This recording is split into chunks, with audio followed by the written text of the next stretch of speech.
Now, great to watch that shootout. Again, we saw Ford and Chev battling it out in there. And this Gen 3 program that we've been on for a little while, a big part of that has been reducing cost to give all teams the same opportunity to win without having to design cars from scratch. Now, we've seen the biggest aero testing that we've ever seen in the history of the sport, including wind tunnel.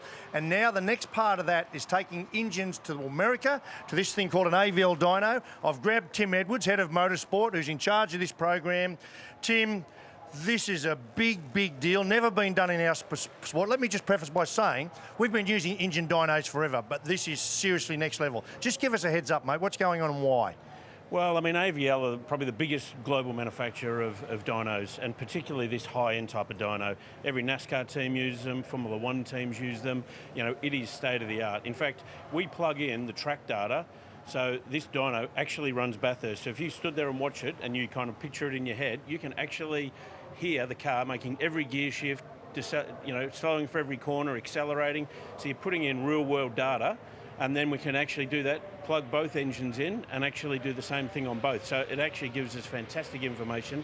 You know, what we've been doing for so long has got it to a really good place. You know, we are so close now. You know, my yardstick for measuring that is on a Friday morning I have GM teams complaining to me, and on Friday afternoon I have Ford teams complaining. So it tells you you're in the sweet spot when you've actually got both sides complaining. Doesn't make my life easy when you've got both sides, but you know, we are so close now, and there's half a chance we're going to go here and make 0 changes. But what we can do on this is actually understand the characteristics of our engines a lot more. You know, the race board are determined to use world's best practice in everything we do here. So, and this is world's best practice. So, you know, we're trying to tick every single box we can so we can never have parity conversations. You know, it's a lot quieter this year than it was last year. A little bit of going on behind the scenes, but it is much quieter. But this is world's best practice, and race are determined to make sure that we tick every box we can. And as I say, we might go there and do this study and go, well, they're pretty bloody close, so we're not going to do anything. But anyway, time will tell.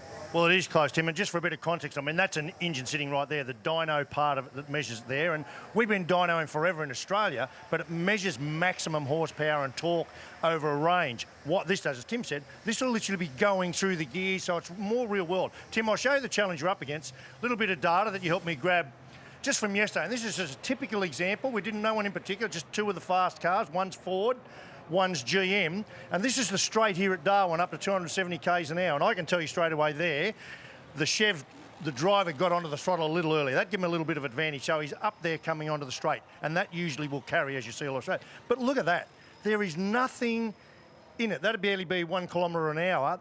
In 270 kilometres an hour, that's the challenge you've got. You might do nothing. Well, you could argue that's not the challenge, is it? Because if they're that bloody close, you know, what are we going to achieve? But, you know, it's fantastic. And, you know, I suppose one of the challenges I've got is that, you know, we're privy to a lot of information that nobody else is. You know, I know the setups of the cars up and down the pit lane. I know the setup that's on those fast cars versus the setup that's on the cars towards the back of the field.